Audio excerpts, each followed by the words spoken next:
요즘 뭐 한국도 그렇고 미국도 그렇고 이 정치 시즌이라 그런지 제가 무슨 전당대회 온 것 같습니다. 가끔 제가 이런 자리에서 하는 그 떼지난 후회입니다만은 그때 연사로 올 것이 아니라 등록을 했어야 된다 이런 생각을 자꾸 하게 됩니다. 10년이 흐르고 보니까 정말 저도 사실 그 당시에 이제 뭐 이런 미국이나 이런 선진국의 이 사례 연구나 또 이론적인 연구를 토대로 여러분에게 뭐 어줍지 않은 안내를 해드렸지만 저도 사실 별로 확신은 그렇게 크진 않았었습니다. 그러나 세월이 시간의 힘이라고 세월이 흐르고 보니까 많은 성공자가 배출이 되고 또 모든 일이란 다 좋은 방향으로 진화하게 되는 거잖아요. 그래서 이런저런 문제들도 좀 수습이 되면서 좋은 모습으로 이렇게 변화해가는 걸 보니까 여러분을 가장 가까이에 지켜본 이 학자의 한 사람으로 큰 보람과 기쁨을 느낍니다. 근데 요즘은 자꾸 올 때마다 좀 배가 아픈 걸 어떻게 하면 좋은지 모르겠어요. 요새 대학 교수가 배가 참 많이 고픕니다. 경제에 대해서 뭐 저보다 더 많은 관심과 이해가 있으실 줄 압니다만은 오늘의 이야기는 이 소비자 경제라는 얘기부터 한번 시작을 해볼 생각입니다. 세상이 원래 그렇습니다만은 이제 가진 자가 원래 힘을 갖지요. 권력도 가진 자가 힘을 갖고 당연히 뭐 돈도 가진 사람이 갖습니다. 기술도 가진 사람이 갖고 또 물건도 공급자가 힘을 갖는 게 그간의 이치였습니다. 그러나 뭐든지 또 넘치게 되면 힘이 이동하게 되지요. 그래서 가령 권력도 너무 넘치다 보면 나중에는 국민의 손으로 권력이 무너지지 않습니까?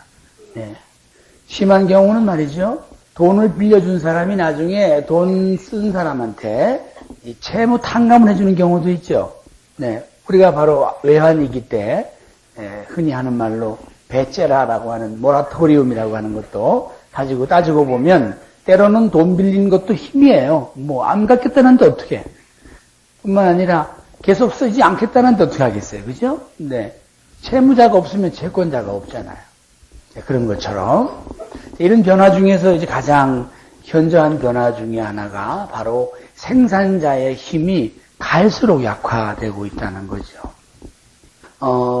여러분들이 근자에 나타나는 여러 가지 현상을 통해서 금방 파악하실 수가 있겠습니다만은 요즘 이 거대한 기업들이 M&A라고 하는 매수 합병의 그 회오리에 빠져 있는 거 잘 아시잖아요. 그 사람들이 거기까지 오는 동안에 믿었던 게 뭐냐면 규모의 경제라는 겁니다. 어떻게 하면 좀 더 많은 규모의 생산량을 유지할 건가, 증설할 건가, 제2, 제3의 공장을 지을 건가, 이렇게 해서 열심히 노력해서 가령 뭐 한 나라의 최고가 가는 공장이 되고 또는 어느 지역을 석권하는 그런 기업이 됐는데 그 다음 그들의 선택은 뭐죠? 그들보다 더 큰 사람한테 먹혀야 되거나 팔려야 되는 이런 게 바로 기업의 야속함입니다.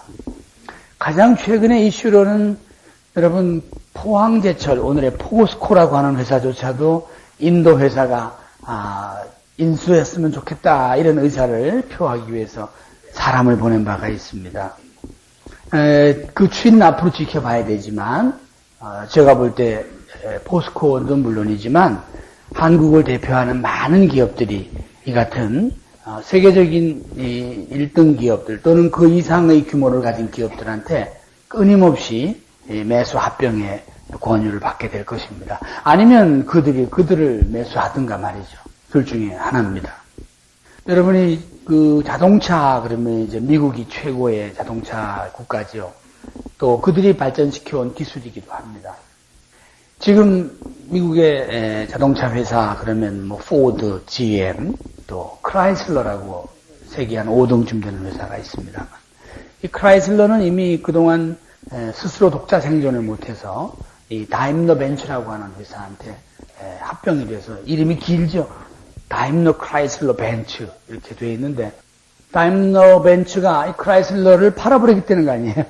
같이 있어 보니까 별 도움이 안 되는 거예요.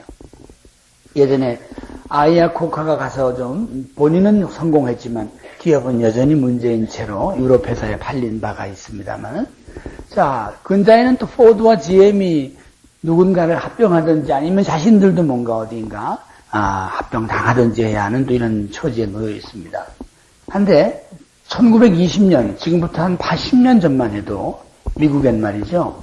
자동차 만드는 회사가 200개나 있었습니다. 200개. 오늘날 이 화려한 미국 자동차 회사의 기술과 발전 뒤에는 200개의 회사가 불과 2.5개의 회사로 줄어드는 이런 형국이다. 이렇게 보시면 우리 한국 기업사도 여러분이 이런 이해가 되실 거라고요. 예전에 우리나라에 어줍지 않은 라디오 만들고 전축 만드는 회사 많지 않았나요? 요새 다 있습니까? 없잖아요. 그 이름 있는 회사 한두 개, 또 그 사업부가 지금 겨우 그저 밥벌이가 안 돼서 얼마 전에 그 가장 크다는 전자회사의 회장이 이 백색 가전 분야는 관둬야 되겠다. 이런 발언을 해서 충격을 빠뜨린 바도 있죠. 끝이 이렇게 될 줄 누가 알았겠습니까? 시중은행 그러면 예전에는 말이죠. 서울은행이 옛날에 제일이었던 시절이 있었고요. 한일은행이 제일이었던 시절이 있고요. 나중엔 또 제일은행이 제일이었던 시절이 있습니다. 제가 지금 말한 이 세 은행은 지금 다 없죠. 또 지금 남아있는 몇몇 은행들도 이름이 자꾸 깁니다. 왜? 합병을 자꾸 해가지고. 그래서 세계적으로 국경이 없는 금융회사는 과연 몇 개나 남을지 도시 알 수가 없습니다. 이것을 우리가 공급파동이라고 불러요. 공급파동. 공급자가 끊임없이 물건을 많이 만들고 끊임없이 증설을 하고 기술을 개선시키지만 그들은 소비자의 구매 능력을 때로는 넘치는 능력에 생산을 하게 됩니다. 그래서 어느 날 보면은 구매자가 이것을 살 수가 없는 형편이 되거나 또는 구매자가 원하지 않는 방향의 물건을 만드는 경우도 있어요. 이것을 테크노폴리 현상이라고 하는데 자기들끼리 똑똑한 사람들끼리 모였다고 생각이 들어 그랬는지 아마 시장에선 이런 물건을 필요할 것이다. 이런 수준의 기술이 필요할 거다. 그러면서 열심히 노력해서 만들어 놓으면 번번이 빗나가는 겁니다. 팔리지도 않고 또는 만족이 낮고 말이죠. 그래서 이런 문제를 쭉 고민을 해오던 기업은 초창기에는 이제 소비자들을 좀 모니터로 한번 쓰면 어떨까. 또 직원들에게는 시장 조사를 열심히 해라. 이런 이야기를 통해서 뭔가 시장의 변화를 놓치지 않으려고 애를 썼습니다. 하지만 그래도 공급자와 생산자는 그냥 그럴 따름이지 그들이 소비자가 아니거든요. 세월이 이쯤 되면서 이제 경영학자들이 훈수를 두기 시작을 했습니다. 소비자와 같이 사업을 해라. 그러지 말고. 이게 바로 프로슈머라고 하는 겁니다. 생산자의 지위에 혼자 있지 말라. 시장이 원하는 것이 무엇인지를 생산자의 위치에서 알려고 하면 결국 시간적으로나 또는 그 접근이 제한적일 수밖에 없다. 함께 기업을 해야 되지 않겠느냐. 이런 권유를 하게 되죠. 이미 이제 그것은 하나의 시대의 흐름이 돼서 세상에는 이제 많은 프로슈머의 형태를 띠는 기업들이 나타났습니다. 그런데 이러한 프로슈머라고 하는 것만 해도 조금은 중간적인 단계입니다. 생산자와 소비자가 같이 손을 잡고 하는 것이니까요. 이후 세상이 또 변하게 됩니다. 궁극적으로 소비가 계속되어야 생산이 계속되는 거 아닌가 이런 얘기로 논의가 가죠. 그래서 이것을 우리가 경제의 목표가 지속 가능 소비 이렇게 바뀌게 돼요.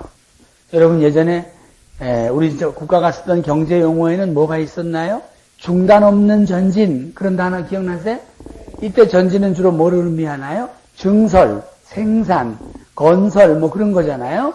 그러나 지금은 그러다간 큰일 납니다. 나라가 유지되려고 그러면 중단 없는 전진이 아니라 중단 없는 소비 올시다. 아시겠어요? 소비되어지지 않으면 국가는 멈춥니다. 이것을 우리가 지속 가능 소비라고 그래요. 이게 경제의 목표입니다. 지속 가능 소비. 두 가지의 의미가 있어요. 크게는 하나의 국가 사회가 끊임없이 시장 경제를 이루어가면서 소비가 지속되는 것을 의미하고 또 하나는 한 개인이 그가 어떤 처지에 놓이든지 그가 인간다운 삶을 유지하기 위해서 끊임없이 그도 소비할 수 있어야 한다 하는 두 개의 의미로 사용되어지는 것입니다. 그래서 이 지속 가능 소비의 개념이 확산되면서 이제는 소비가 곧 무엇인가? 소비가 곧 경제다. 이렇게 얘기가 되죠. 그러니까 소비를 전문으로 하는 경제 활동을 하는 기업도 있는 거 아니겠어요? 소비 경제 기업. 이거 다른 말로 소비자 기업이라고도 불러요. 소비자 기업. 바로 네트워커 여러분들이 만드시는 이 네트워커 소비자 집단을 저희가 소비자 기업이라고 부릅니다.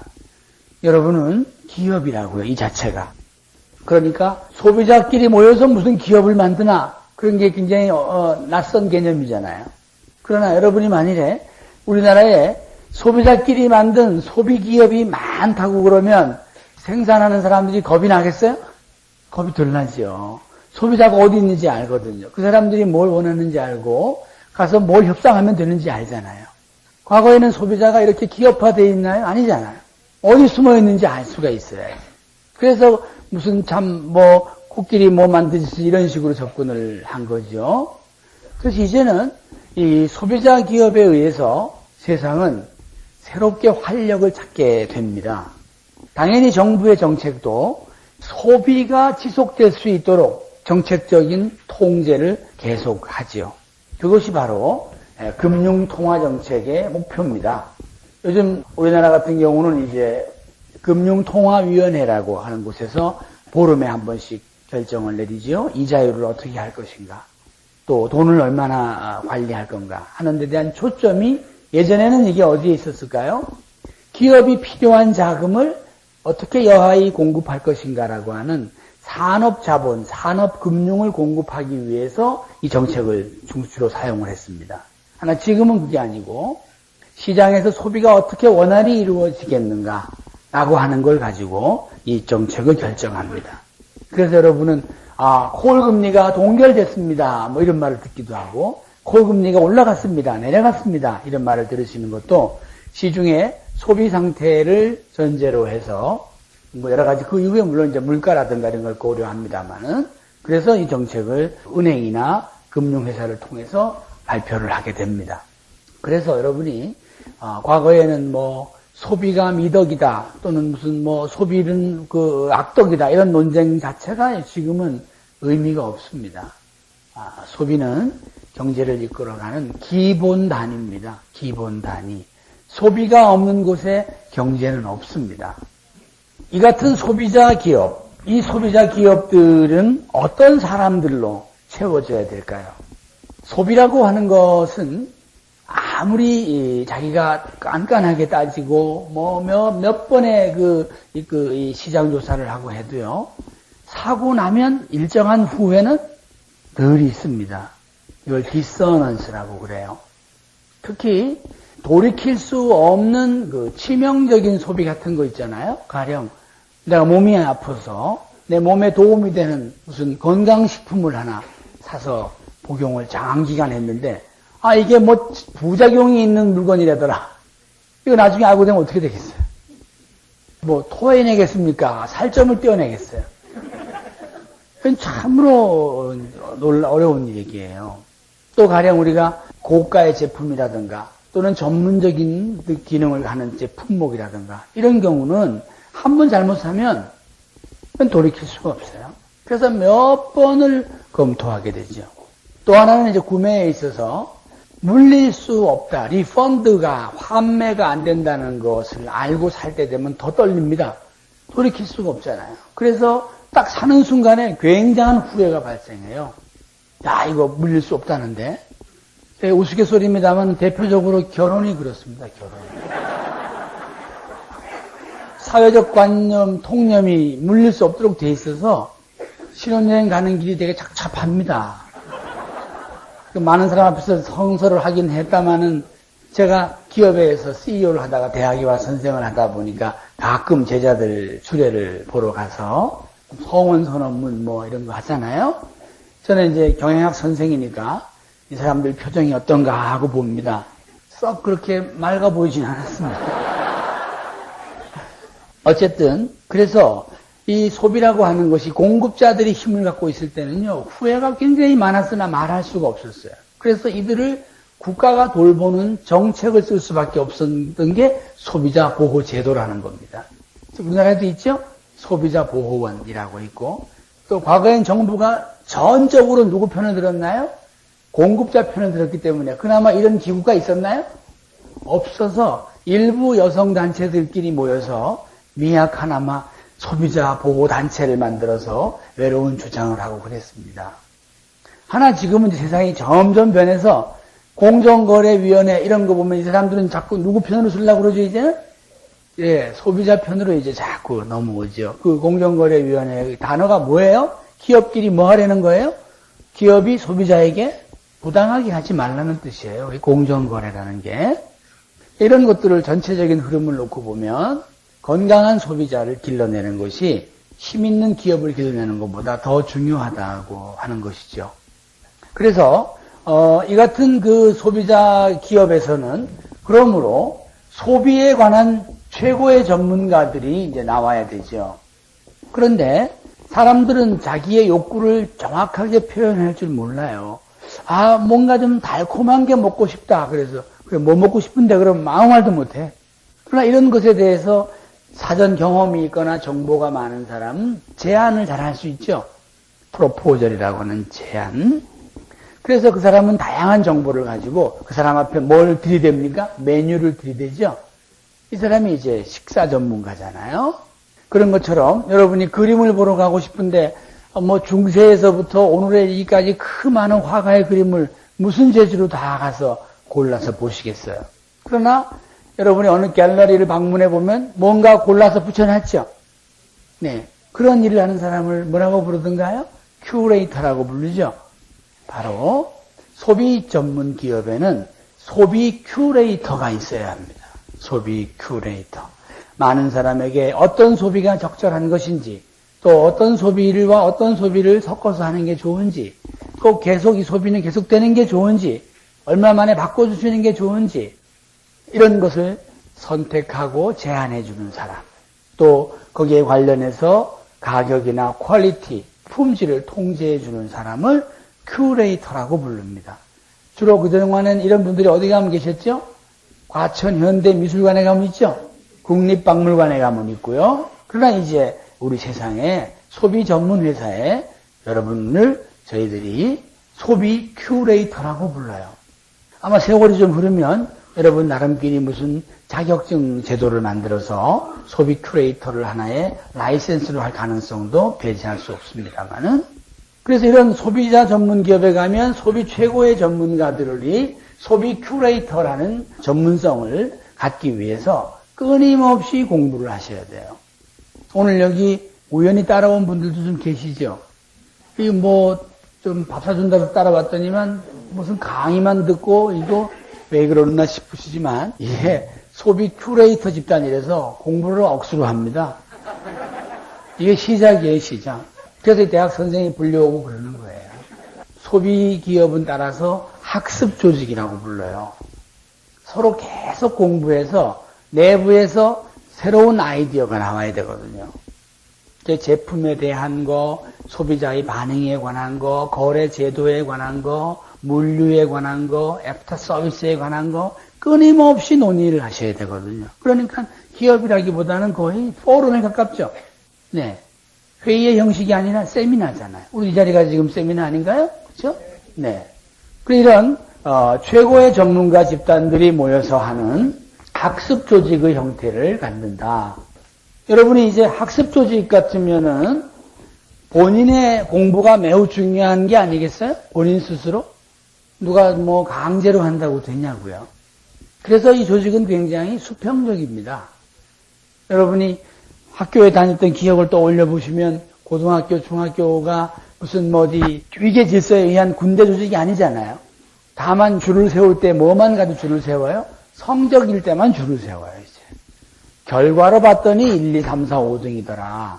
하지만 나머지는 다 어때? 수업 시간에. 선생님이 뭐 62등한테는 질문 안 하고 그러나? 23등한테는 의자를 반만 주나요? 그렇지 않습니다. 대단히 평등하고도 수평적인 형태로 공부를 가르치죠. 마찬가지로 이런 형태의 기업은 수평적 형태의 조직이어야 되기 때문에 네트워크라는 단어를 사용합니다. 우리가 뭐 삼성그룹이나 이런 데 가면은 뭐죠? 조직이죠.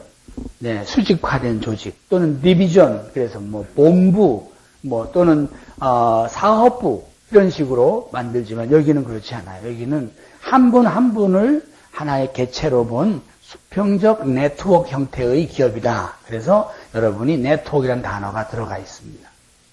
그리고 그 안에서 하시는 여러분들은 누구의 통제를 받거나 누구로부터 지휘를 받는 것이 아니라 나 스스로 하는 거기 때문에 여러분을 저희가 1인 기업가라고 불러요.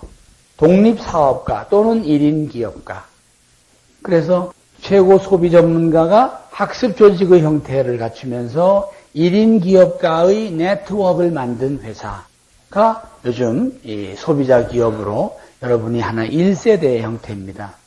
계속 이런 모습으로 있지는 않겠죠? 끊임없이 진화하겠죠, 이제 앞으로. 여러분은 먼 훗날 이제 소비자 기업의 1세대의 조상님이었다, 이런 평가를 한번 받게 되실 거예요. 그래서 이런 진화 단계를 이제 우리가 염두에 두고 있다고 보면 이 소비자 기업에 의해서 당연히 우리는 성공한 사람들이 나오겠죠. 이제 그 성공자들을 여러분들은 나름대로 뭐 의미 부여를 해서 이제 어떤 회사마다 다 다릅니다만은 영광스러운 이름을 붙여주기도 하고 그렇게 하는 것이죠. 그것도 뭐 훗날 지나면 좀 달라지겠죠. 뭐 어떻게 사회적으로 평가할지는. 중요한 것은 말이죠. 여러분이 소비를 전문적으로 연구하면 돈이 된다는 사실입니다. 소비를 전문적으로 연구하면 사업이 된다는 사실이에요. 그런 면에서는 우리나라에 평소에 이제 우리 특히 주부들 같은 경우는 뭐 회사가 어려워서 남편이 갑자기 일을 그만두게 되더라도 그분이 가장 고려하는 건 부인입니다. 자기는 살림밖에 한 게 없는데 과연 내가 남편을 돕긴 도와야 되겠는데 내가 뭘 할 수 있을까? 나는 한 거라고는 살림한 거밖에 없는데. 그럼 제가 말한 걸로 보면 그분은 뭐 어떤 분야의 전문가예요? 소비 전문가잖아요. 그 양반이 돈 쓴 것밖에 더 있어 자기가? 매일 돈 썼으면서. 이게 기술이고 이게 지식이고 이것이 자산이라는 사실을 여러분은 백이호 아줌마한테 알려주셔야 돼요.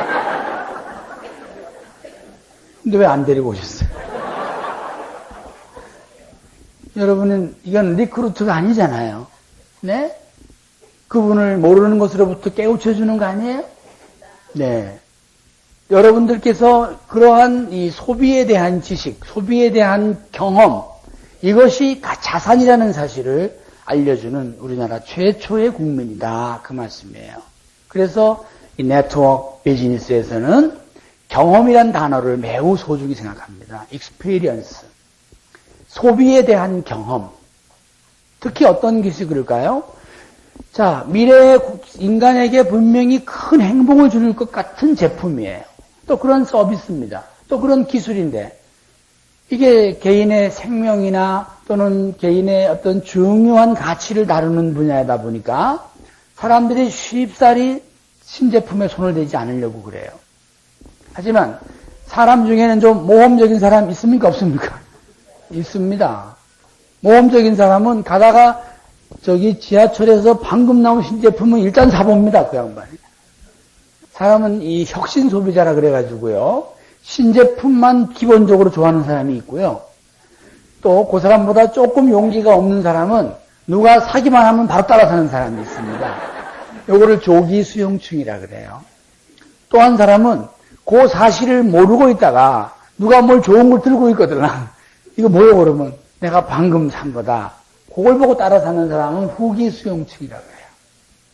어떤 사람은 이 전체 사실을 전혀 모르고 있다가 사람들이 세상에 갑자기 왜 모두 저걸 들고 다니냐? 저게 필요한 건지 아닌지도 모르고 가서 사는 사람. 이거를 추종층이라고 불러요. 대부분의 소비자는 네 번째에 있습니다. 네 번째에 있으나 맨 앞에 있는 혁신 소비자들은 아주 소수의 사람들입니다.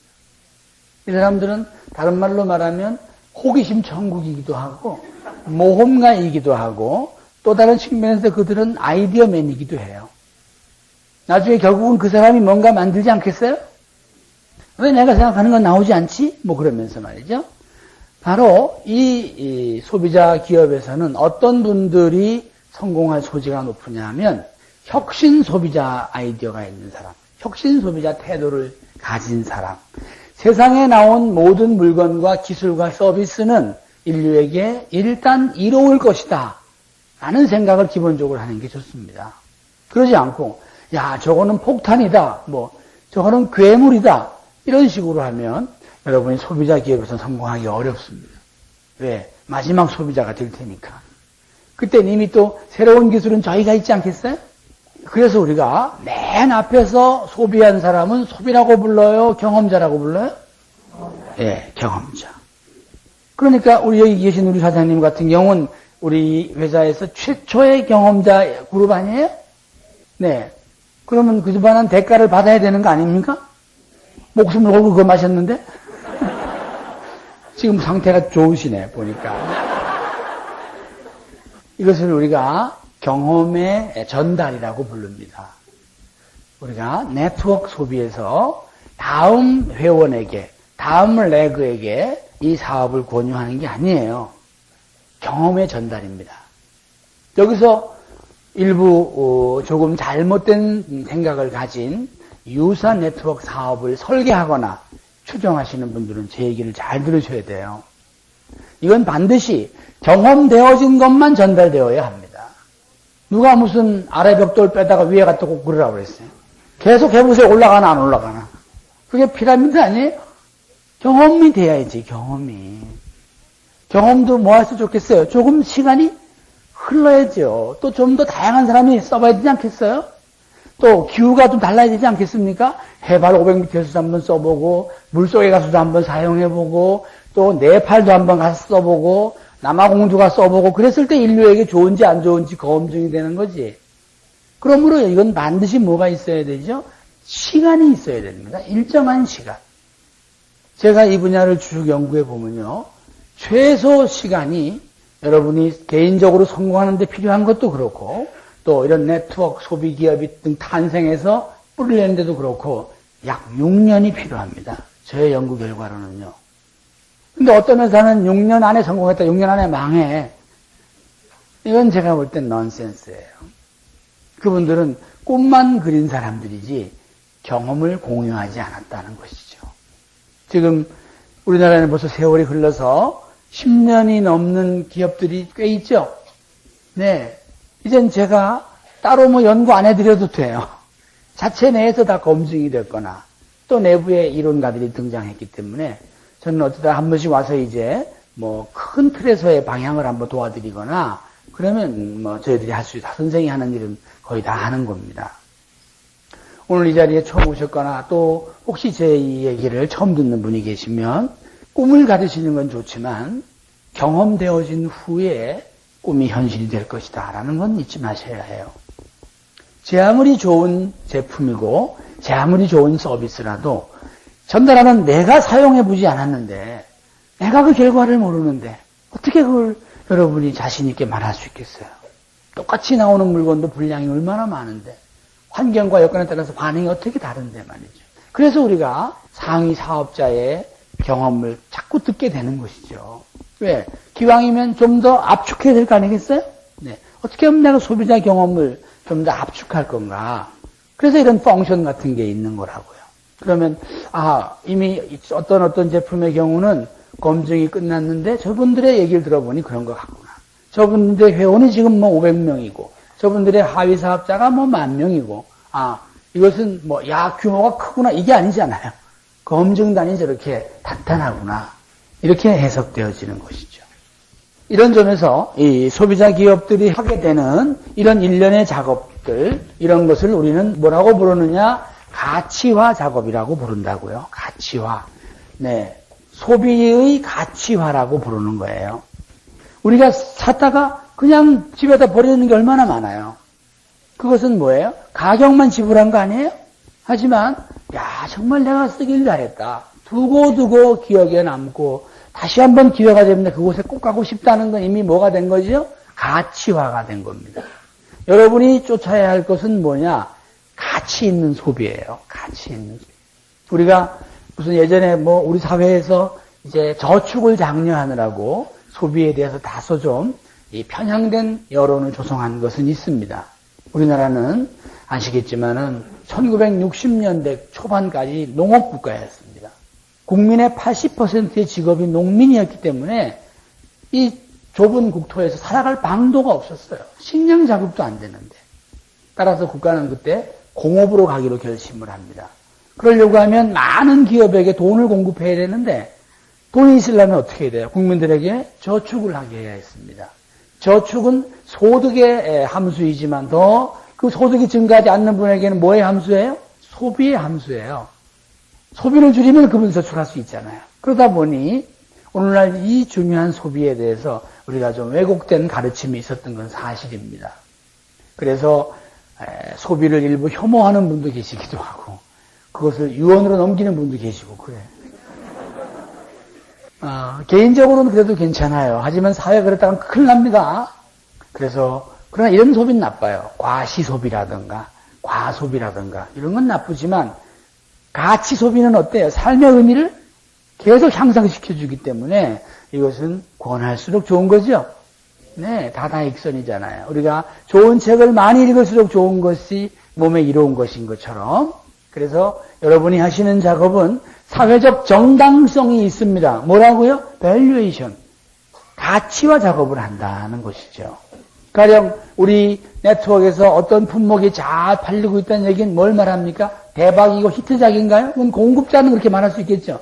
야, 이번에 뭐 하나 아무개 음료를 만들었더니 대박이 났네라고 하는 것이지만 우리 입장에서는 많은 사람이 함께 행복해하는 소비를 하고 있으면은 가치화 작업에 성공한 거 아닌가요? 이것이 지금 경제는 말이죠. 가치화가 되지 않으면 반복적으로 굴러가진 않습니다. 한 번은 속아서 넘어가겠죠. 하지만 누가 이거를 계속해서 반복해서 이어지겠어요? 지금 10년이고 5년이고 여러분이 하신 사업이 회원이 늘거나 또는 후배 사업가가 잘 돼 가신다면 이것은 가치화에 대한 반증인 것을 믿으시기 바랍니다. 그리고 어느 품목이 지금 잘 취급되어지고 있다면 그 품목이 더욱더 우리 네트워크에서는 가치화 작업이 잘 돼가는 것이죠. 공고해지는 것입니다. 자, 일이 이렇게 되면 말이죠. 여전히 공급자 속에 몸을 담고 있는 이 생산자들의 경우는 이제 어떻게 해야 되겠어요? 소비자 기업을 통해서만이 가치를 인정받을 수가 있습니다. 그래서 가령 이런 것이죠. 당뇨병에 좋은 약을 어느 제약회사가 만들었다고 쳐보세요. 어느 한 분도 그거를 먹고 나은 바가 없으면 가치가 있습니까? 그걸 누가 믿겠어요? 그래서 그걸 가령 여기 10분의 당뇨 환자께서 그 회사에 협력해서 목숨을 걸고 사용했다고 칩시다. 그래서 정말 약효가 있었습니다. 그러면 이때 이 기업의 이유는 혼자 다 드셔도 되나? 안 되죠? 공동 가치화 작업을 했기 때문에 그것은 소비자와 이윤을 공유해야 합니다. 이것을 두 번째, 여러분과 같은 네트워크 기업에게 가져야 할 권리, 이윤 청구권이라고 하는 겁니다. 아시겠죠? 네, 첫 번째가 소비의 가치화라는 사회적 명분이 있고요. 두 번째가 이윤 청구권이라고 하는 게 있습니다. 자, 이윤 청구권 이게 뭔가? 요즘 우리 사회에 생명보험회사의 상장을 앞두고 여러 논쟁이 있죠. 저 회사가 갖고 있는 돈은 사실은 누구 거예요? 가입자 겁니다. 계약자 거예요. 그리고 이건 굉장히 장기적으로 바뀌죠. 네, 생명보험은 종신보험도 있고 그래요. 여러분은 매일 돈만 내지 그 돈에 대해서는 어디 가서 뭐라고 하는지 잘 모르시잖아요. 이 보험회사들은 이제 물론 자기들 나름대로 자산운용 전문가들을 데려다가 부동산에 투자도 하고 주식에 투자도 하고 포트폴리오를 짜서 또 돈을 빌려주기도 하고 해서 자산운용 실적을 잘 거둡니다.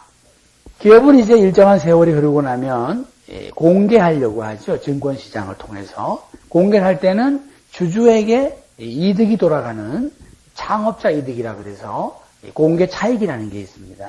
그동안 공개하지 않았을 때 주식 가치는 얼마인지 모르잖아요. 상장을 하게 되면 이 기업의 과거의 가치와 미래의 가치를 다 계산해서 주당 얼마 이렇게 이제 가격이 매겨지게 됩니다. 지금 이 생명보험 회사들의 경우는 다 그런 건 아닙니다만 앞서 있는 몇 개 회사들은 아주 엄청난 주당 가치를 갖고 있어요. 자, 과연 이것이 저 회사를 만든 경영자나 주주의 가치인 것인지 아니면 오랫동안 저 회사에 가입해 있는 가입자도 청구권이 있는지 이게 지금 논쟁의 초점입니다. 저는 이 분야의 전문적인 학자의 소견을 말씀드리면 가입자의 청구권이 있습니다.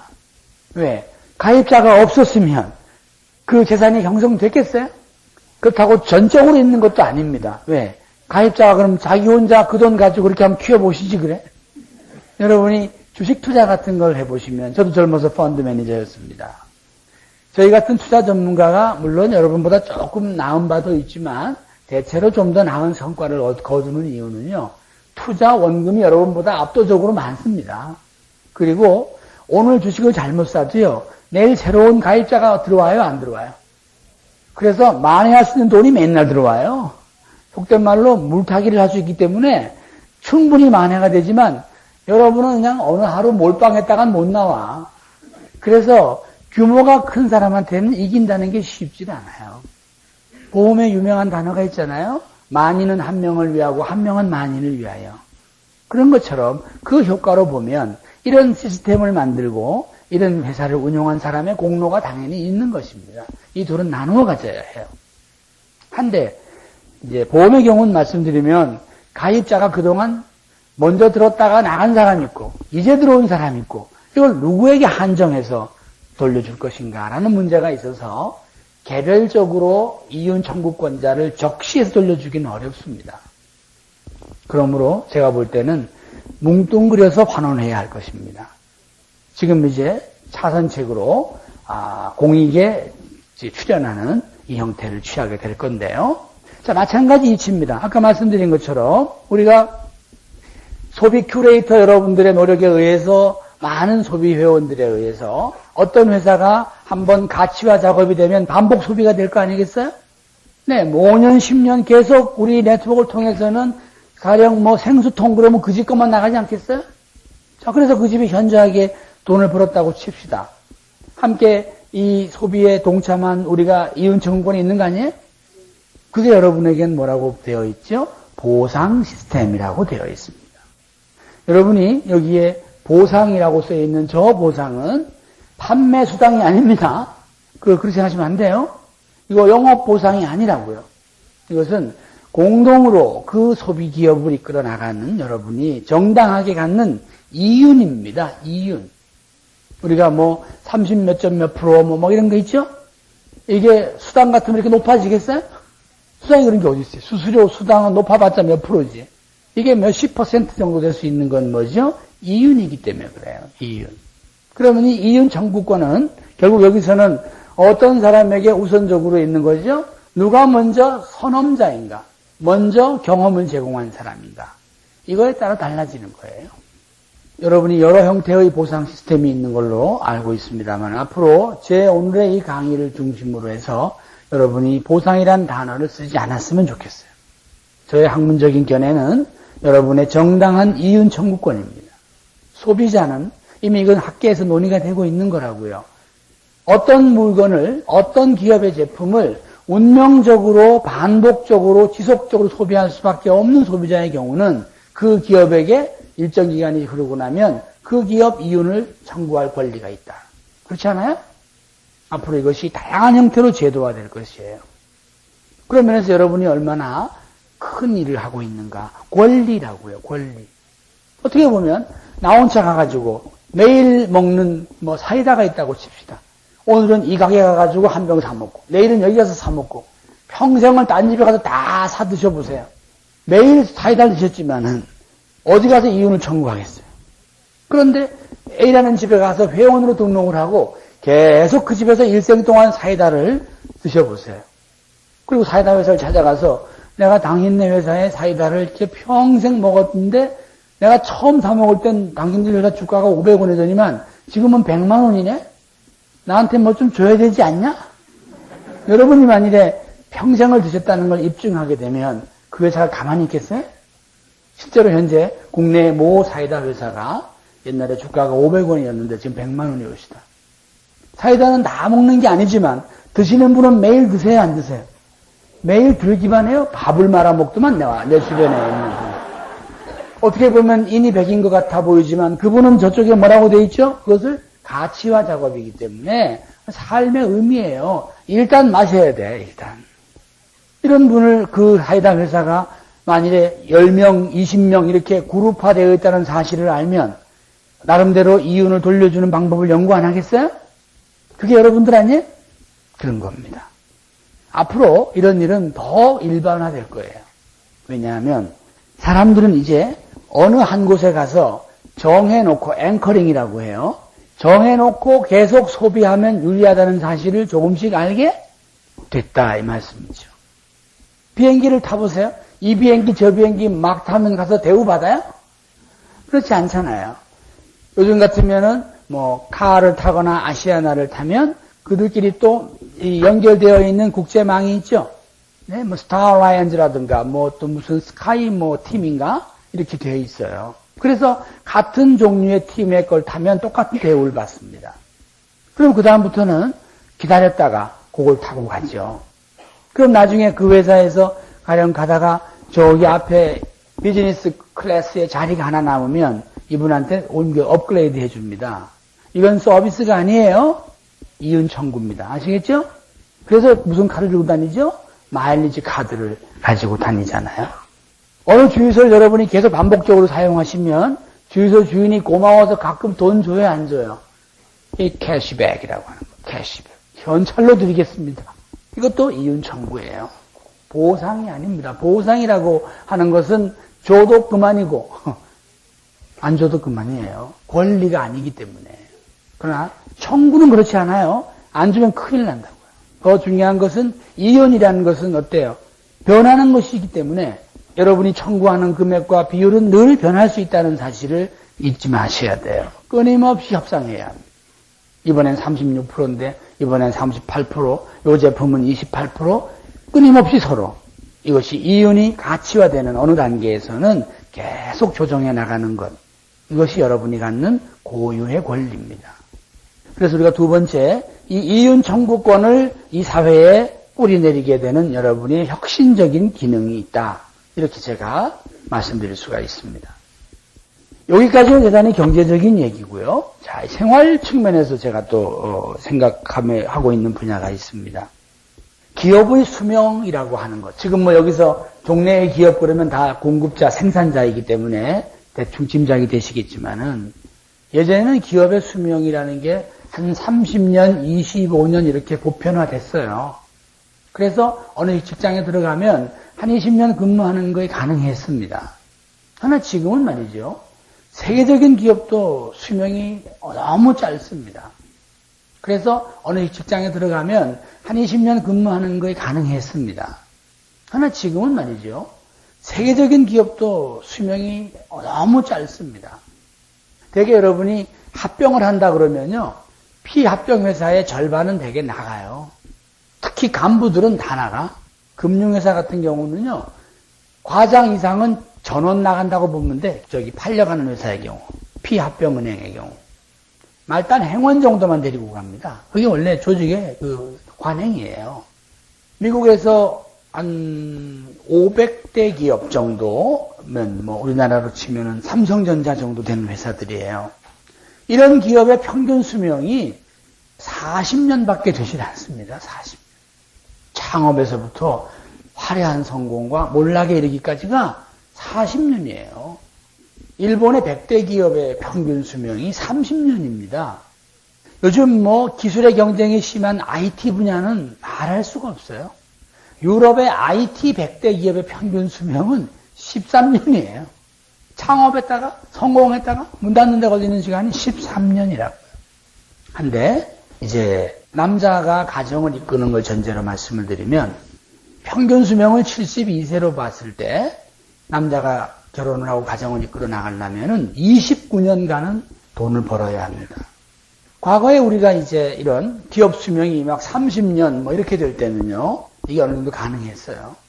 우리나라는 이런 혜택을 입었던 분들은 60대 국민들이 유일하게 이 혜택을 입었습니다.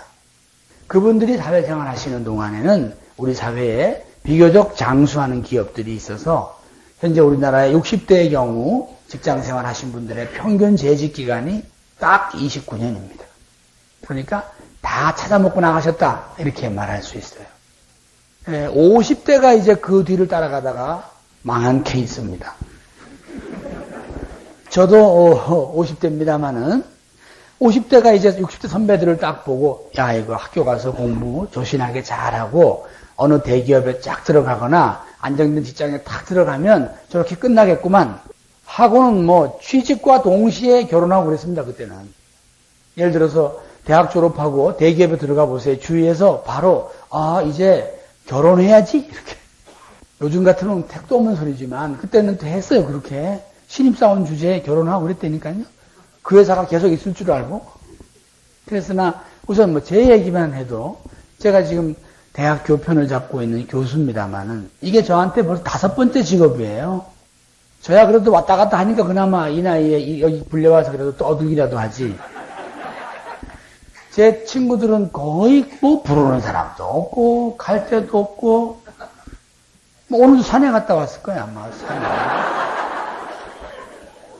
그러니 이런 그 사회적 이 수명이 이제 경제 활동의 수명이 짧아지는 이런 일은 보다 젊은 사람에게는 더 치명적입니다. 30대의 경우는요, 직장 재직 기간 평균이 얼마 전 통계를 보면은 5년 8개월이에요. 5년 8개월. 그 이후부터는 이제 다양한 삶을 살아가야 되는 거예요. 비정규직으로 일이 있다가 말다가 뭐 집사람 돌봐주다가 뭐 이래 사는 거 얻어맞다가 뭐 그냥 무시당하다가 막 그러면 살아가는 거예요. 처갓집도 못 가면서 막 그냥 애한테 인사도 못 받아가며 막 그냥 그래 살아가는 거예요. 제가 대학에서 길러내는 20대는 더 딱합니다. 학교를 졸업하고 첫 직장을 얻는데 걸리는 시간이 11개월이고요. 그렇게 해서 들어갔다가 첫 직장을 잃는데 걸리는 시간이 1년 8개월이에요. 그래서 제가 우스갯소리지만은 대학 선생으로 여러분을 뵈면 그런 당부 아닌 당부를 해요. 혹시 애가 뭐 학교 졸업하고 어디 좀 지방의 직장에 취직이 돼서 기숙사에 갔더라도 걔 방을 치우지 말라고 제가 늘 말해요. 걔가 언제 올지 몰라요. 언제 올지 몰라요. 저도 20대 후반에 큰 아이가 있는데 한번 다녀갔습니다. 벌써. 제가 제법 야무지게 키운다고 키웠는데도 한 1년 반쯤 다니더니 돌아오더만. 다시 또 뭐 한 2년간 외국 가서 공부를 해서 근자에 아주 또 다른 회사에 들어가서 지금 지방 근무 중에 있습니다. 실은 여식입니다. 딸아이라서 제가 참 마음이 안쓰러운데 제가 그랬습니다. 걔 엄마 보고 방 치우지 마라. 또 온다. 본인도 알더만 다녀오겠습니다. 그러고 가더만. 그런데 여러분이 이제 얘들보다 더 밑에 애들의 경우는요. 더 위험한 상황이 예상이 돼요. 왜냐하면 여러분까지는 경험 가치를 공유하는 세상이라서 같은 일을 반복적으로 오래 하는 숙련적 그 가치를 인정해 줬기 때문에 연공서열 사회였습니다. 여러분도 어디 가면 하시는 말씀이 내가 이 일을 지금 몇 년째 한다. 이게 아주 자신을 드러내는 자랑이었잖아요. 요즘은 망신당하려면 뭔 소리 못해 어디 가서. 새로운 신지식으로 혁신적 가치로 변하는 요즘 사회는요. 1등이 좋은 아이디어를 내면 두 번째 아이디어는 가치가 있나요? 무용지물이에요. 무용지물. 대표적인 게 컴퓨터 운영 시스템이라고 하는 마이크로소프트의 윈도우 체계 아니에요? 저거 말고도 얼마나 많은 체계가 전 세계에서 연구됐겠어요. 하나, 저를 따를 수가 없으니 나머지는 모두 형상의 이슬이지 뭐. 대표적으로 처량한 게 2등만 맨날 하는 리눅스라고 있어요. 좋은 시스템이지만 코어 몇 프로 차이 때문에. 그렇죠? 가령 여러분이 뭐 의료인들 같은 경우에 명의라고 하는 선생님들의 경우는 뭐 몇 년치 손님이 밀려있지 않나요?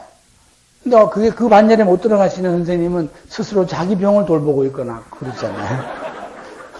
화병을 치유하거나. 요새 어느 로펌, 이름 있는 로펌이 뭐 큰 법인 소송을 절반을 가져간다고 그러지 않아요? 한 200명 정도 있는 변호사 있는 어느 로펌에서 나머지 변호사 분들 중에는 사무실 유지도 어려운 분들도 계시다고 그러잖아요. 이게 지식 가치의 특징이에요. 지식형 직업이라는 게 좋아 보이지만은요, 1등이 화려한 걸 가져갑니다. 여러분이 이제 지식 가치로 구분하기 어려운 식당 같은 것은 실비 식당도 되고, 뭐, 구멍가게도 되고 그러잖아요? 그런데 반도체 회사를 한번 그렇게 찾아보시지, 그래? 집집마다 조금씩. 당연히 1등한테로 가죠. 1, 2, 3등한테로 가겠죠. 나머지는 문 닫아야 돼요. 그들은 엄청나게 커지고. 이 현실이에요. 그러니까 그건 기술이 아니죠. 난리지, 지식이라고. 지식.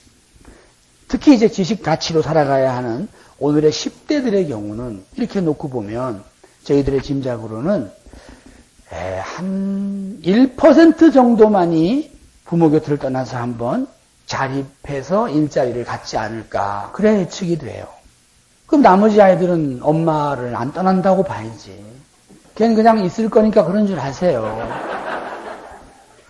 실제로 우리보다 이게 좀 앞서가고 있는 미국이라는 나라를 통계를 들여다보면은 미국이 지금 할아버지, 아버지, 손자, 손녀 이렇게 3대가 같이 동거하고 있는 가족이 한 5년 전 통계만 봐도요 500만 가구예요. 지금 저희 생각에는 거의 600만 가구가 되지 않을까 싶고요. 최근 10년간 증가분만 100만 가구입니다. 참고로 이 정도 되면 우리나라 전체 가구의 절반쯤 되겠습니다. 우리가 알고 있는 미국의 가족 문화가 이런 게 아니잖아요. 자, 이 사람들이 왜 모였겠어요? 또 누구네 집으로 모였겠어요? 할아버지 집으로 모였지 뭐. 아들은 중간에 그냥 내일부터 나오지 마라 하는 바람에 돌아오고 손자는 졸업식 끝나고는 안 나가고. 그래서 3대가 살아요. 3대. 같은 시기에 미국 창업의 통계를 보면 92%가 가족 창업이었습니다. 어쩔 수 없는 거 아니겠습니까? 그 중에 68%가 재택 창업이었습니다. 따라서 현재 미국의 국민 52%가 자기 집을 배경으로 살아가고 있습니다. 이게 5년 뒤에 10년 뒤에 우리의 모습이 아니겠어요? 괜히 애들 앉혀놓고 공연한 소리 하시면 안 돼요. 너 대학만 졸업하면 나는 네 엄마하고 손잡고 뭐 도담 삼봉도 가고 배드민턴 치고 택단 소리 하지도 말아요. 걔 안 나간다니까. 안 나가. 결혼해도 안 나가. 결혼해도. 일본의 경우 30살부터 34살까지 다 큰 애들이잖아요. 이 남녀 국민의 약 10명 중 4명이 엄마 아빠랑 같이 있습니다. 걔가 안 나가겠어요? 못 나가겠어요? 못 나가. 결혼해도 같이 있어. 왜? 갈 수가 없어, 갈 수가. 집값이 비싼 데다가.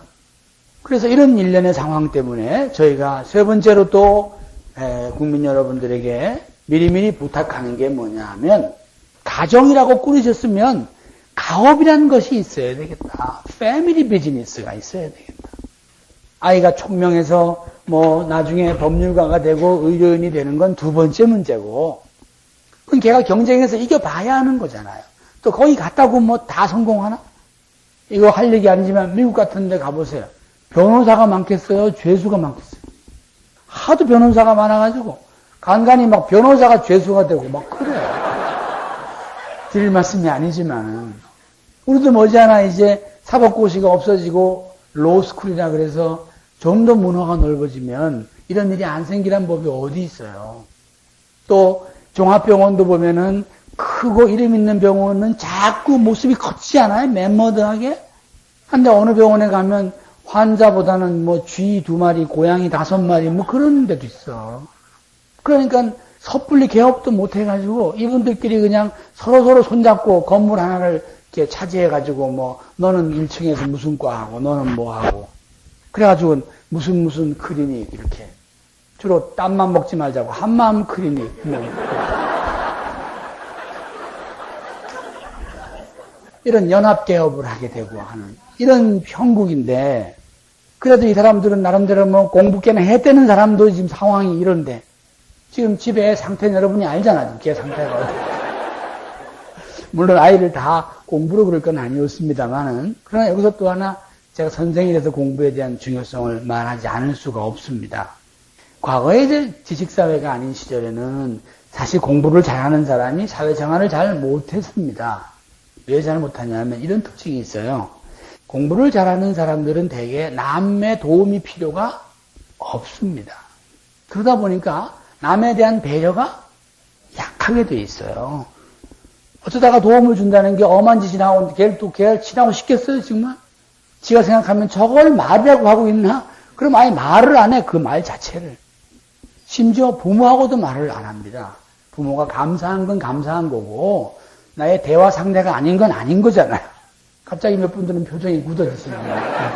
집에 애들이 말이 없는 애들 중에 그런 애들이 있습니다. 내 부모님 참 같이 안 살 수는 없고, 하시는 말씀마다 참 답답하고, 그래. 그래서, 이 공부를 좀 잘하는 아이들은 내인성이라 그래서, 인터퍼슨, 내 속에 또 하나의 내가 있습니다. 그 사람하고 계속 대화를 나누기 때문에 친구도 별로 필요가 없고요. 말수가 별로 없습니다. 요게 좀 떨어지는 애들이 주로 숙제를 친구랑 같이 합니다. 그것도 물론 좋은 모습이지만 공부한 놓고 보면 그래요. 자, 여러분 지식사회로 변하게 되면 고급 직업의 일들이 대체로 어떻습니까? 무리를 지어서 일을 하나요? 혼자 하나요? 다 혼자 하잖아요. 제가 70년대 후반에 대학을 졸업하고 대기업에 들어가면요. 그때 기억나시겠지만은 그러면 과장님이 여기 책상에 딱 있으면 서로 머리를 막 맞대고 이러고 앉아 있어야 돼. 대리가 이제 그 앞에 둘이 마주보고 앉고 말이지. 또 부장님 부단위가 이런 큰 방에 이렇게 회식도 단체로 가고 안 가면 죽습니다. 하지만 요즘 가령 종업원이 2만 명쯤 되는 마이크로소프트 같은 회사에 가도 다 각각 뭐가 있어요? 자기 칸막이가 있죠. 네, 왜? 지식 작업이기 때문에 독자적으로 해야 되거든요. 이걸 고독감이라 그래요. 지식화 작업은 고독화 작업이에요. 그래서 미래의 아이들은 기본적으로 똑똑한 건 두 번째고요. 고독을 이기는 힘이 있어야 합니다. 아시겠죠? 우리 이 사업자 약간 그런 감이 있어요, 없어요? 이게 혼자 하시는 일이라서 이 전체는 네트워크나 본질은 혼자예요. 그래서 여러분은 고독을 이기는 힘이 있으셔야 돼요. 내공이 강하죠. 그래서 이 일을 잘 해내시고 오래 견디시면요. 거의 도인 수준이라고 보시면 가벼운 일에도 화 안 내고 이미 다 다스리고 가시니까. 그래서 저희들이 이런 일을 할 때 중요한 게 두 가지예요. 하나는 뭐예요? 용서하는 법 익히기. 내가 그렇게 공을 들여놨는데 이 인간이 그냥 밥만 얻어먹고 퐁신 한번 왔다가 가버렸어. 용서하세요. 용서해. 또 그냥 안 가고 가면서 또 해코지 한마디 하고 가. 뭐 이래? 이러면서. 그런 거는 흘려보내셔야 돼요. 두 번째가 흘려보내기. 하나는 용서하는 법 익히기, 하나는 흘려보내기. 그렇게 한 10명 좀 하다 보면 한 명은 여러분의 충성스러운 지지자가 됩니다만은 어쨌든 그래서 이러한 고독을 이기는 힘을 가진 아이들이 사회생활이 잘 안 됐습니다. 그러다 보니까 단체 일하는 산업사회에서는 때로는 왕따가 되거나 조직에 좀 부적응자가 되거나 그랬거든요. 하나 지금 말씀드리는 이 새로운 지식사회는 반대로 이 사람들이 훨훨 뭐예요? 날라요.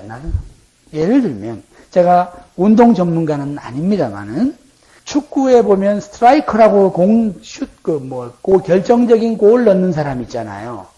그 사람이 패스 받는 순간까지는 조직적인 도움을 받지만 넣는 순간은 지 혼자 어떻게 해야 되나요? 창조적이고 주도적으로 공간을 헤치고 다니면서 저 혼자 해결해야 됩니다. 그렇죠? 11명 선수 중에 다 그렇습니까? 많아야 하나 아니면 둘이에요. 그게 우리가 아는 앙리라든가 그런 사람들이라고요. 가령 박지성 선수도 그런 사람의 하나일 수 있겠죠. 바로 그 마지막 접점에서 골을 넣는 사람은 전달해 주는 사람하고는 경우가 달라요. 그리고 그는 매번 똑같은 방법으로 공을 차겠습니까? 아니라고요. 제가 언제 한번 차범근 감독이 중계하는 얘기 들어보니까 박지성 선수를 이렇게 평가하면서 하는 말이 조 선수가 골대 앞에서 창조적인 공간을 잘 만듭니다. 이런 말을 하더라고요. 바로 그런 거예요. 이것을 우리가 창조적 소수의 시대라고 불러요. 크리에이티브 마이너리티라고 하는데, 여러분의 그 꼬마들의 세상은요, 창조적 소수의 세상이기 때문에 요 소수들 중에서 성공자가 나오고 사회적인 기회가 부여된다고요. 그러면 다시 또 소수겠어요? 극소수겠어요? 또 극소수고, 또 마지막 가면 극소수예요? 단수예요? 한 명이지 뭐. 그러니 대부분의 아이가 부모 곁을 떠나겠냐고. 내가 그 말 하려고 긴 얘기를 지금 하고요. 가다가 집에 오고, 가다가 집에 오고. 그런다니까요. 그래서 모든 아이들이 또는 여러분의 가족이 혹시 힘이 부족하고 다시 재기하기 위해서는 돌아올 곳이 있어야 한다. 돌아올 곳이. 우리 예전에 가진 거 없고 배운 거 없는 우리의 부모님도요. 여러분이 그 험한 도시에 나가서 상처받고 힘들면 돌아올 수 있도록 늘 고향에서 뭘 지키고 계셨어요? 논마지기, 밭마지기를 가지고 계셨어요. 굳이 집을 나간다는 막내 아들의 손을 잡고 아버지가 얘기합니다. 너 이놈아, 애비가 볼 때는 장사 묵기가 아니다만 네가 그렇게 하고 싶다니 내가 보내긴 하마. 하지만 혹시 힘들면 항상 돌아가라. 여러분은 어떻게 할 건데? 본인도 갈 데가 없고 애한테는 돌아오라면 말도 안 하고 이런 무책임한 일이 어디 있어요? 물론 여러분을 나무랄 수는 없습니다. 왜? 게임의 법칙이 여기서 바뀌었기 때문에. 오늘 이 자리에 계시거나 제 말씀을 듣는 여러분들은 생각을 바꾸셔야 합니다. 여러분의 가족이 나가서 꿈을 가지고 건강하게 자신의 일을 찾아서 키우는 것은 모두가 소망하는 일입니다. 하지만 저희 같은 전문가들이 볼 때는 쉽지 않을 거다. 그 기간은 오래되지 않을 거다. 그러므로 돌아올 수 있게 해주셔야 합니다. 돌아올 수 있게. 그러면 두 가지 방법이 있어야 될 거잖아요. 소위 돈이라도 좀 많이 가지고 계시던가. 그럼 돈이 없으면 무슨 사업체라도 하나 좀 가지고 계시. 근데 그놈이 그만이네. 뭐 사업체가 있으면 돈이 있는 거잖아요. 하지만 여러분이 사업체도 없고 돈은 없어도요. 지지 기반이 있는 부모님은 살아갈 수 있습니다. 그렇죠? 그분을 좋아하고 따르는 사람들은 이런 경우도 있지 않나요? 아, 저분이 참 뭔가 하면 잘하실 것 같은데 뭐 하는 일만 잘 안 된단 말이에요. 그래서 주위 분들이 그냥 십시일반으로 찾아오셔가지고 아이고 이것 좀 한번 해보시라고 등 떠밀려서 뭐 잘 되는 분도 많아요. 그분은 자기의 지지자가 있어서 그래요.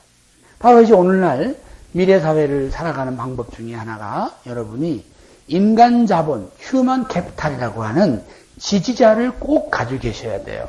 특히 여러분 자녀에게는 꼭 이 말을 전해줘야 합니다. 왜? 그 아이들은 전부 1인 기업가나 고독한 작업을 수행해야 되기 때문에 평소에 직무상 또는 사회적으로 자신과 연계된 사람의 숫자가 많지 않거나 거의 없습니다. 예를 들어서 사이버상에서 성공하는 기업인 찾아가면 동창생이 많겠어요? 매일 자기는 어디에 앉아있는데? 버추얼 라이언, 가상 공간에 있기 때문에 거기서 많은 돈도 벌고 이름을 얻었지만 그는 어디 가서 혹시 뭐 집안에 경사가 있거나 애사가 있어서 가보면 자기하고 부인하고 둘이 앉아있는 경우도 있어요. 컴퓨터하고 셋이. 그런 면에서도 여러분 자녀들은 휴먼 캐피탈을 만들어 주셔야 된다고요. 그런데 이것을 그냥 뭐 사람 사귀는 형태로 해서 하려고 그러면 온갖 사교 클럽에 다 들어가야 돼요. 하지만 여러분이 만일에 네트워크 비즈니스에 접속을 하신다고 하면 여긴 그 되죠? 그 자체가 또 성공이잖아요? 이게 많을수록 얼마나 좋겠어요. 이게 견고할수록 이게 자산 아닌가요? 그리고 이것이 오래 가면 자녀에게 넘어가지 않나요? 우리나라는 아직 연조가 깊질 않아서 그렇지만 제가 10년 이상 연구한 바에 의하면 선진국은 이게 넘어가게 되어 있습니다. 대를 이어서 간다고요. 실제 이름 있는 기업도 대를 이어가지 않나요? 지금 효성그룹 이런 데는 3대까지 가 있잖아요. 그렇죠? 삼성도 지금 3대가 열심히 경영 수업을 하고 있죠. 그래서 우리가 이 가업이라고 하는 것은 여러 가지 형태가 있을 수 있지만 누구나 마음 먹으면 할 수 있는 것은 뭐겠어요? 바로 인간 자본에 의한 가업의 기반은 가졌으면 좋겠다. 여러분은 이 지지자라는 단어를 꼭 좀 잊지 말았으면 좋겠어요. 내가 내 남편과 내 아내와 지금 결혼 생활 20년이 지나서 이 지금 성동구 구이동에 지금 이렇게 살고 있는데 과연 우리 두 부부를 지지하는 사람이 이 근동에 몇 명이나 있는지 한번 조사해 보셨어요? 거기서 50년을 살았는데 지지는 고사하고 저지자만 있어가지고 저 집구석은 떠나지도 않네. 여러분 혹시 그럴 일은 없겠습니다만은 여러분 강아지도 오래 살면 친구가 있다는데 하물며 사람이 어느 지역에서 뿌리를 내리고 더불어 살아가시면 동창, 남편 동창, 아내 동창만 합해도 100명은 넘겠다. 어디 가서 뭐 누가 돈 꼬으라고 그러는 게 아니잖아요, 지금. 지지자 명단 봐도 오랬는데. 이거 뭐 2줄을 못 넘어, 2줄을. 처남하고 뭐 형 쓰고 나면 없어. 그것도 또 지난 추석에 싸워가지고 전화도 못했고. 근데 제가 이제 우연한 기회에 방송 사회자가 돼서 한 20년째 방송을 진행을 하고 있습니다만, 성공한 분들을 제가 이렇게 쭉 만나서 느낀 건 말이죠. 사람의 말을 잘 믿는 사람들이더구만, 제가 보니까. 그래서 그것도 어떤 말을 잘 믿냐면요. 최초의 한 말을 잘 믿어요. 최초의 한 말. 이거 하면 밥은 먹고 산다. 그 말 한마디 때문에 50년간 그거 해가지고 부자 된 분도 제 프로에 나오신 분이 계시고요. 그 이후에 뭐 그분의 경험과 기회로 봐서 밥 먹을 게 그거 말고 없었겠어요? 하지만 그때 그 선배가 나한테 그렇게 말해서 이 길로 나를 안내했기 때문에 중간에 어려움이 생기거나 유혹이 있어도 나는 그렇게 했다는 거예요. 그건 저한테 오셔서 70대까지 대장간을 하신 할아버지가 들려준 말이에요. 그분이 그 대장간에 그 뭐라 그래 이거 돌리는 거 풀무 돌리는 그 공으로 들어가갔는데 그 주인은 이거 돌리면 밥은 먹는다는 거 아니에요. 밥만 먹었나? 아주 뭐 부자가 되셔가지고 제 프로에 올 정도면 부자 아니에요? 그때까지도 돌리고 계시더라니까 서울에서. 그래서 내가 아니 여태 왜 대장간을 하세요? 그랬더니 그분 답이 명답이야. 주문이 안 끊어져가지고. 그분은 고객보다 더 중요한 단어 아니에요? 주문이 안 끊어졌어. 여러분한테 필요한 말 아닙니까 이게? 근데 왜 끊어져 자꾸 주문이? 여러분이야말로 주문이 끊임없이 일어나야 되는 거 아니에요? 그분은 드릴 말씀 아니지만 그 할아버지는 사실은 무학자셨습니다. 고아였습니다. 이게 사람이 또 이런 것 같아요. 뭐 어디 좀 기댈 때가 많으면 사람이 또 꾀가 많아지는 거야. 이 알량한 지식이 있으면 또 잔머리를 써. 그래가지고 그냥 내일이면은 버스가 오는데 오늘 혹 떠나버리고. 그런 걸 생각해 보면 사람의 말을 잘 믿는 게 얼마나 소중한 건가. 전 그런 생각을 해요. 제가 외람되지만 이제 만 10년 가까이 이런 펑션에 이제 가끔 오잖아요. 와서 여러분 중에서 조금씩 성공하는 이른바 잔류병을 제가 봅니다, 이제. 이분들을 보면 대체로 눈동자가 좀 맑아요. 어떤 분은 약간 좀 맹한 분도 있어, 사실. 그만큼 뭐예요? 보는 대로 믿고 듣는 대로 한다. 근데 어떤 분은 듣는 순간에 이미 잔머리가 돌아. 쟤 저거 뻥이다. 말이야 쉽지. 이래 가면서. 아니, 해보기는 했습니까? 유명한 말 아니에요? 정주정 이분이 남긴 말 아니에요? 너 그래 해보긴 했냐? 그분이 맨날 그랬다는 거 아닙니까? 회장님 이거 어려울 것 같습니다. 그러면 너 해보긴 했냐? 그러면. 그분은 마지막 순간까지 해보기 위해서 소를 몰고 갔다 오신 분이잖아요. 결국 그 큰 뜻을 우리가 읽고 있지 않아요? 그 후손들이 변화무쌍한 북한의 일정한 지분을 가지고 있지 않나요? 그 어른의 그 해안 아니에요? 일단 들이대잖아, 그분은. 들이대. 가 보는 거야, 까짓 거. 그럼 걔가 데리고 가면 그 소가 그쪽 풀을 뜯어먹지, 여기를 뜯어먹겠어요? 재료비가 거기서 주지, 여기서 드나? 어찌됐건 말씀이죠. 그래서 이런 펑션도 제가 와서 이렇게 보면 아주 집중하시는 분이 계세요. 그걸 넘어서서 넋을 놓고 계신 분이 계세요. 그런 분들이 되게 성공해. 근데 뭐 앉아가지고 연신 뭐 들여다보고 뭐 이러는 사람이 있어. 그분은 세 번째 오면 안 보여. 딴 집에 가 있어, 가보면. 거기 또 앉아 계셔.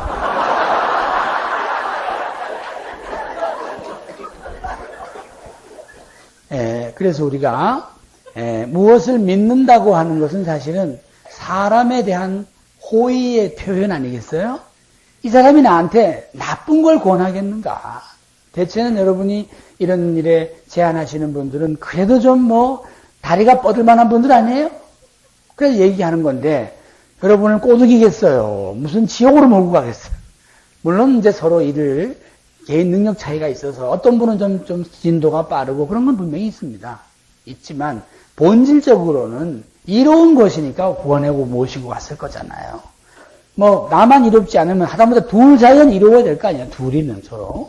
이런 측면에서 바라보면 어떤 일에 대해서 우리가 인간적 호의에 대해서 받아들이는 자세가 굉장히 중요하다는 거죠. 이것을 우리가 배려를 이해하는 마음이라고 되어 있습니다. 배려를. 과거에 우리 사회가 배려라는 단어를 사용하지 잘 않았어요. 그런데 무엇이 문제가 되면서 그랬는가? 이제 바로 이게 문제가 되면서 그랬습니다. 신뢰. 사람은 누구나 이제 경제 활동을 계속하려고 하면은 지속 가능 소비를 해야 되는데 돈이 없어도 지속 가능 소비가 가능합니다. 어떤 경우에 신뢰를 쌓아놓고 있으면. 그게 무슨 카드예요? 크레딧 카드. 그 어디에 써먹을 수 있게 되어 있나요? 써서 없어지는, 갚을지도 모르는, 안 갚을지 모르는 소비에 쓰이지 않나요? 이 신뢰가 얼마나 소중한 거겠어요. 어떤 경우는 돈도 대주지 않습니까? 현금 서비스인가? 또 무슨 론이라는 걸로 그래서 더 많은 포인트가 올라가면 상당한 금액까지 빌려주죠. 그 사람은 언제 받다고요? 왜? 이 사람과 나의 사이에 믿음이 쌓여있기 때문에 그렇습니다.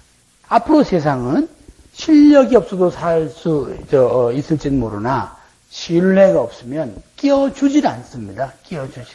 요즘 우리가 흔히 말하는 개인 파산 제도라는 거 있죠? 네, 여러분이 이제 개인 금융 활동을 하다 잘못되면 파산 선고를 받아요. 그러면 일단 채무 면제를 받거나 일부 채무 지연을 받거나 이래서 약간 부담이 적어지긴 합니다. 하나 그에 대한 벌칙이 가장 가혹한 거예요. 뭔지 아세요? 향후 10년간 당신은 신용거래를 할 수 없음. 다른 말로 말하면 사람이 아님 이렇게 말합니다. 사람 반드시 뭐가 있어야 되죠? 신용이 있어야 될 거잖아요. 신용. 바로 이 신용이란 뭐예요? 내가 신용을 쌓기 전에 먼저 내가 남을 믿는 겁니다. 무한신뢰지요. 무한신뢰. 지금 우리가 각 회사마다 선두에서 나가시는 선발 사업가들의 경우 그런 분 아니겠어요? 그 양반들이 초창기에 믿었으면 누굴 믿었겠어? 한 대명 믿었을까? 자기보다 앞서간 사람이 몇 명 있었겠어요? 아니면 자기가 제일 맨 처음일지도 모르는 거 아니겠어요? 흔히 하는 말로 맨 땅에 헤딩한 분도 계실 거잖아요. 누군가가 첫 단추는 있어야 두 번째가 끼워지는 것처럼. 한데 지금 100만 명, 1000만 명이 넘는 지금도 앉아가지고 법을 따지고 이게 지금 적법하냐, 인류에 유익하냐 이러면 어떻게 되는 거예요 도대체? 저희가 지금 논문 쓰고 이런 연구한 사람은 뭐가 되라고? 그런 면에서 여러분은 이런 비즈니스를 안 하시더라도요. 사람의 말을 믿으려고 하셔야 해요. 그 이후에 생기는 신뢰는 세 가지로 구성되어 있습니다. 우리가 이제 본질적인 리더로 성공해 나가는 분들은 저는 세 가지가 있다고 봐요. 하나는 핵심 능력이라고 하는 겁니다. 핵심 능력. 이건 바로 전문적인 해결 능력을 말하는데 이것은 바로 이거를 말해요. 소비자의 최고의 전문가여야 합니다. 이 사업은. 소비자의 최고의 전문가여야 하기 때문에 소비자의 행복은 무엇인지, 권리는 어느 것인지, 소비자를 위해서 제공되는 수많은 기술과 제품은 어떤 것인지 여기에 대해서 여러분은 해박한 정보와 분별력을 가지고 계셔야 되고 이 중에서도 당신에게 맞는 소비의 메뉴는 이렇습니다라고 말할 수 있는 아까 말씀드린 큐레이팅의 안목이 있으셔야 한다. 그러므로 좀 더 많은 품목을 다룰 수 있다는 얘기는 그만큼 뭐예요? 그 능력의 범위가 넓은 걸 의미할 수 있습니다. 두 번째가 바로 배려라고 하는 것입니다. 배려. 배려는 뭐예요? 배려란 단어는 목전의 이익과 무관하게 남이 잘 되기를 바라는 선한 마음이라고 되어 있습니다.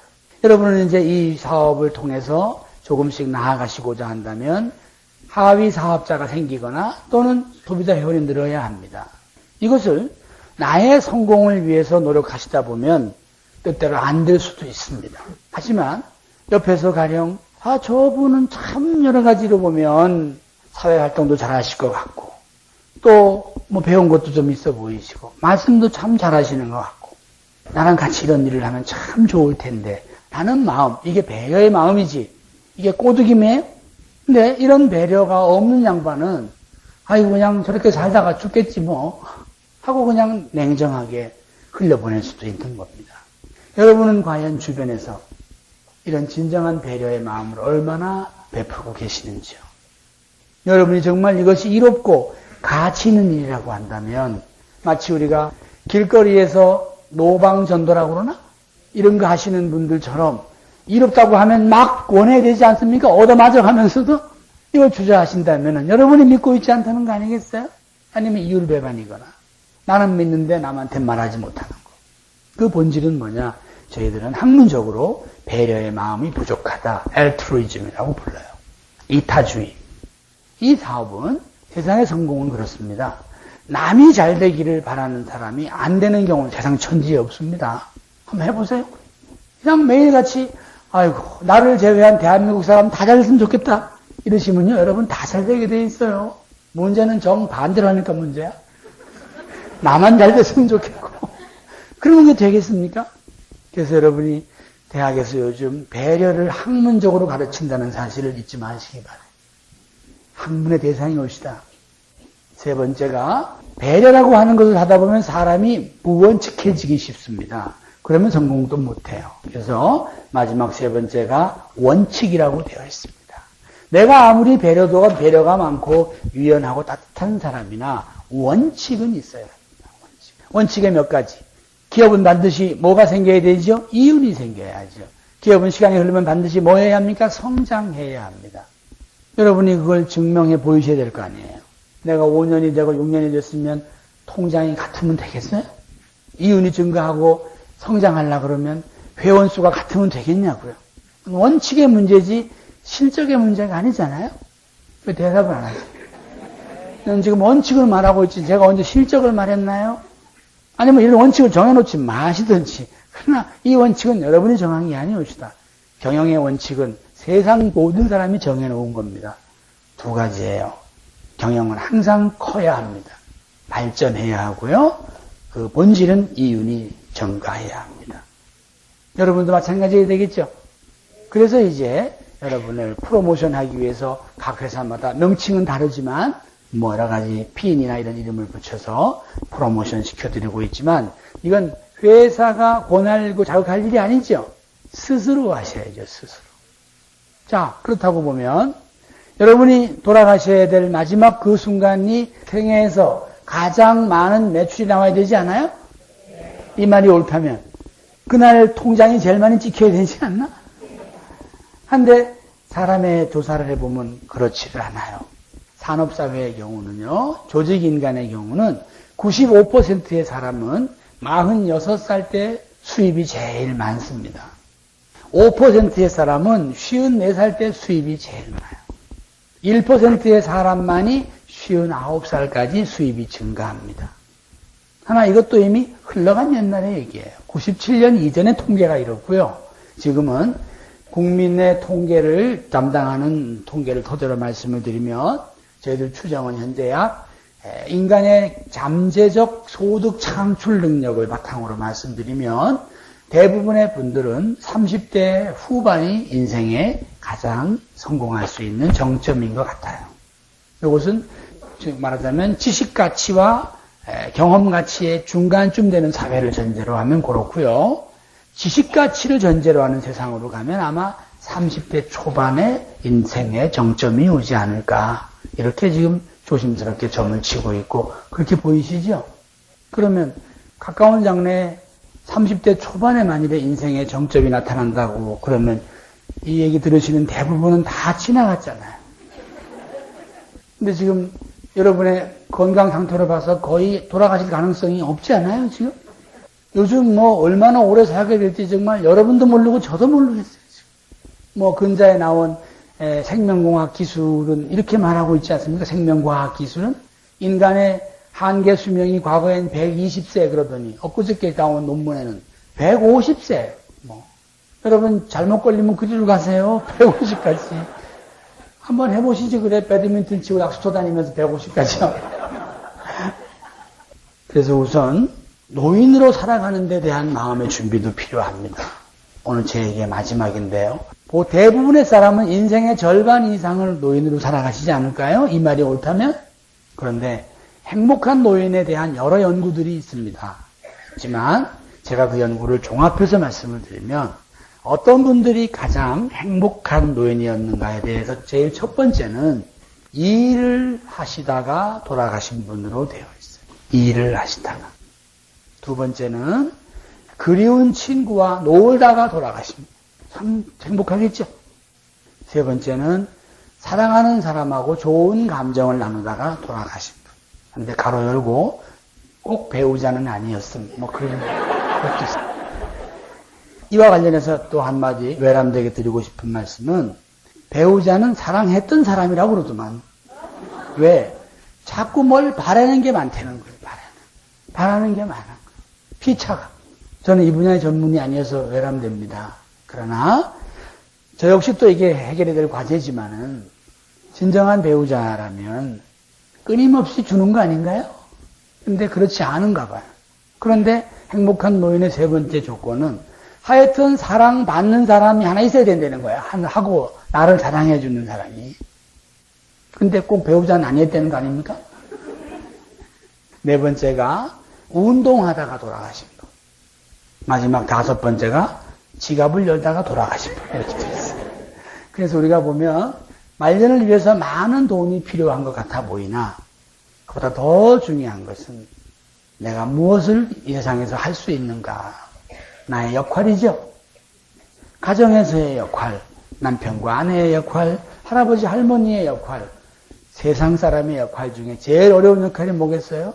세상 사람의 역할입니다. 지금도 건강하고 정신이 맑은 어르신들이 많이 계시지만 거리에서 만날 수가 있나요?